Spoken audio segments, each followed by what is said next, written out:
There's so much more to running a successful e-commerce business, but a lot of it you'll learn as you go.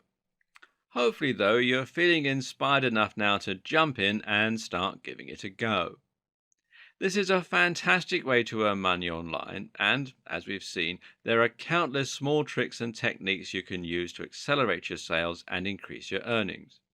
The potential is limitless, and it's only going to grow as e commerce becomes more and more widely accepted. To recap, then, and set you off, just follow these simple steps. Step number one, decide what kind of business you will be running. Is this something you're adding to your existing high street store?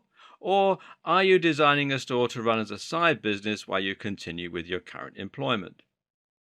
Step number two, choose a type of product, choose a type of niche, and choose an audience.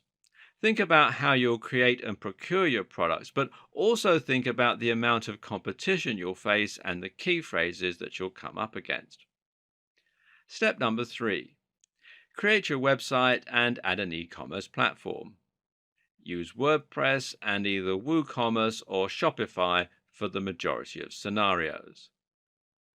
Step number four, start adding themes and plugins and think about how you're going to lay out your site. And finally, step number five, begin marketing your site through social media and with a blog. Reinvest the profits in more stock and more marketing, and keep a close eye on what's working. Rinse and repeat these steps, and before you know it, you'll be able to start expanding your operations. Next step, well, buying your own warehouse, but that's a topic for another video.